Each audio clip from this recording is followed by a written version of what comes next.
On September 2, 2025, the Ohio government and affiliated federal agencies carried out several significant actions encompassing legislative updates, enforcement activities, and public events.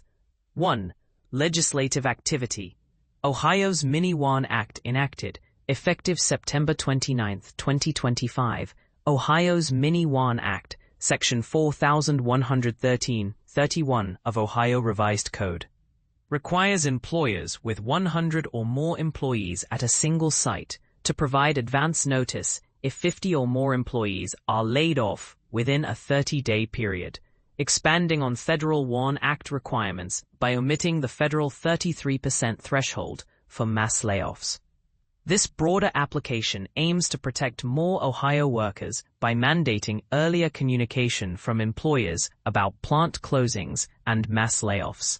The act was included in House Bill 96, signed into law earlier on July 1, 2025, as part of Ohio's 2026-2027 operating budget law. 2. Support for schools, campuses, and churches highlighted. Ohio Governor Mike DeWine publicly emphasized available state support resources for schools, campuses, and churches during an event on September 2, 2025. While specific details of the programs or forms of support were not enumerated, the announcement signals ongoing government engagement with key community institutions to provide aid or resources. 2. 3. Enforcement action. U.S. Department of Justice lawsuit against ProMedica health system. On September 2, 2025, the U.S. Department of Justice intervened and filed a complaint under the False Claims Act against ProMedica Health System, Inc., headquartered in Toledo, Ohio, and its affiliates. The case alleges grossly substandard nursing home services from 2018 to 2023 at 4 nursing homes, including one facility in Ohio, ProMedica Skilled Nursing and Rehabilitation, Riverview.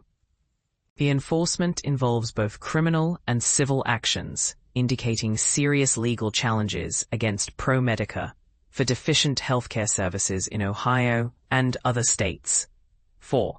Federal Ohio interface. U.S. government takes equity stake in Intel.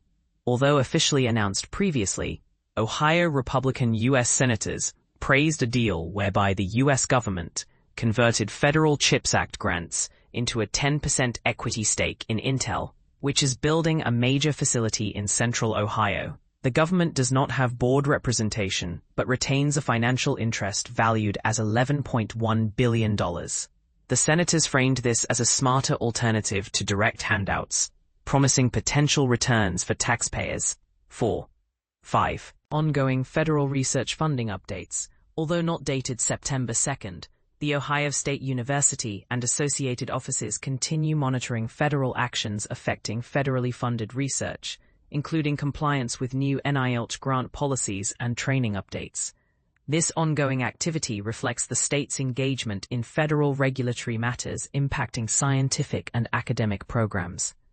In summary, September 2nd, 2025, saw Ohio advancing worker protections through new legislative measures, addressing public health enforcement via an important DOJ lawsuit, supporting community institutions at the state executive level, and engaging with key federal technology investments impacting the state economy.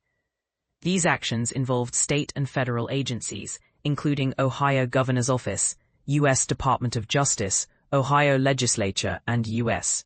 Senators from Ohio, marking a day of notable government activity with implications for labor law, healthcare, public services, and economic development.